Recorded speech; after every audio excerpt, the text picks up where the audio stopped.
Assalamualaikum warahmatullahi taala wabarakatuh. Nama saya Muhammad Zulkifli bin Mahar, nomor matriks 07 DKE 20F 2012 dari kelas 2D akan membentangkan tentang ibadah memantapkan iman.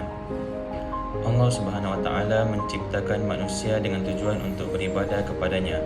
Sepanjang hidupnya manusia akan diuji untuk menentukan untung nasibnya di dunia juga di akhirat kelak.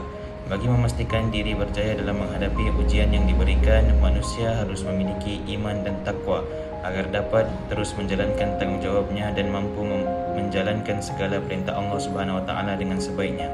Manusia yang hidup tanpa iman boleh diibaratkan seperti rumah tanpa asas yang kukuh.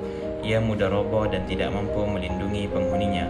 Iman yang kental dan kukuh akan melindungi manusia dari segala macam kesesatan, kelemahan dan pelbagai bencana lain sepanjang mengharungi kehidupan. Antara 3 kaedah yang mampu memantapkan iman adalah: yang pertama, mempelajari ilmu agama bersumberkan Al-Quran dan hadis. Yang kedua, merenungi tanda-tanda kebesaran Allah yang ada di sekeliling kita, iaitu ma'rifatullah. Yang ketiga, berusaha keras melakukan amal perbuatan yang baik secara ikhlas. Mempelajari ilmu agama bersumberkan Al-Quran dan hadis. Hakikatnya dengan memahami perilaku dan kepribadian, keagungan dan perjuangan Rasulullah SAW akan menumbuhkan rasa kasih dan cinta kita terhadap baginda.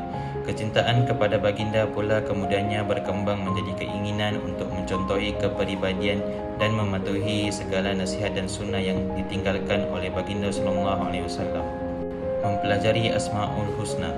Bila seseorang memahami sifat Allah Subhanahu wa taala yang Maha mendengar, Maha melihat dan Maha mengetahui, maka ia akan menahan lidahnya, anggota tubuhnya dan gerak hatinya dari segala yang tidak disukai Allah. Begitu juga apabila seseorang memahami sifat Allah yang Maha indah, Maha agung dan Maha perkasa, maka semakin besarlah keinginannya untuk bertemu Allah di hari akhirat, sehingga bersungguh-sungguh memenuhi segala suruhan dan meninggalkan segala larangannya dengan memperbanyakkan amal ibadah. Mempelajari Sirah Nabawiyah. Hakikatnya dengan memahami perilaku dan kepribadian, keagungan dan perjuangan Rasulullah SAW akan menumbuhkan rasa kasih dan cinta kita terhadap baginda.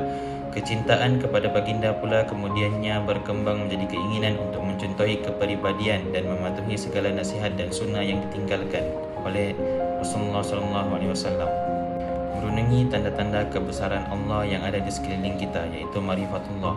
Menyingkirkan sifat sombong dan menerungi kejadian alam. Sesungguhnya kita perlu yakin bahawa ada kekuatan luar biasa yang mampu menciptakan alam yang sempurna ini, yang mana dalamnya terbina sebuah struktur dan sistem kehidupan yang rapi, mulai dari peredaran cakrawala hinggalah sel-sel atom yang seni.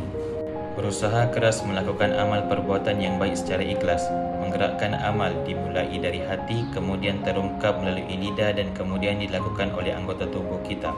Lakukan pembersihan hati dari sifat-sifat buruk dan selalu menjaga kesuciannya.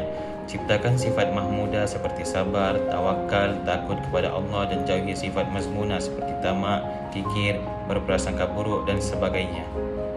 Akhir sekali, perbanyakkan zikir, bertasbih, tahlil, takbir, istighfar, berselawat ke atas Rasulullah SAW dan mengajak orang lain kepada kebaikan dan melarang kemungkaran. Selain itu, istiqomah dalam mengerjakan amal fardu ain dan fardu kifayah. Sekian, terima kasih.